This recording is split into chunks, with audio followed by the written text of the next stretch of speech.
how to create glass effect on Figma.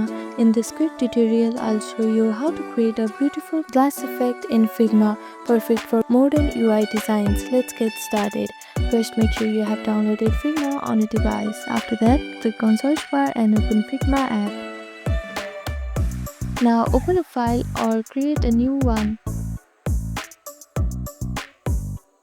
Firstly, you need to create a background. You can use a blurred image or gradient or any colorful layout behind the glass panel. Now draw a rounded rectangle on top of your background. This will be your glass panel. Now set the fill to white and lower the opacity to around 10 to 20%.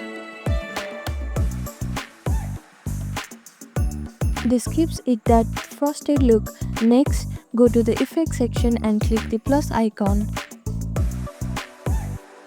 and choose the background blur. Increase the blur to around 20 to 40. You'll instantly see that glassy effect.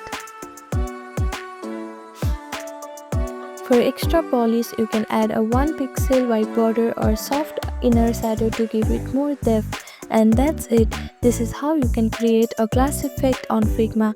Thank you for watching this video. Please do not forget to like, share and subscribe to our channel and comment down below if you have any other queries. Thank you.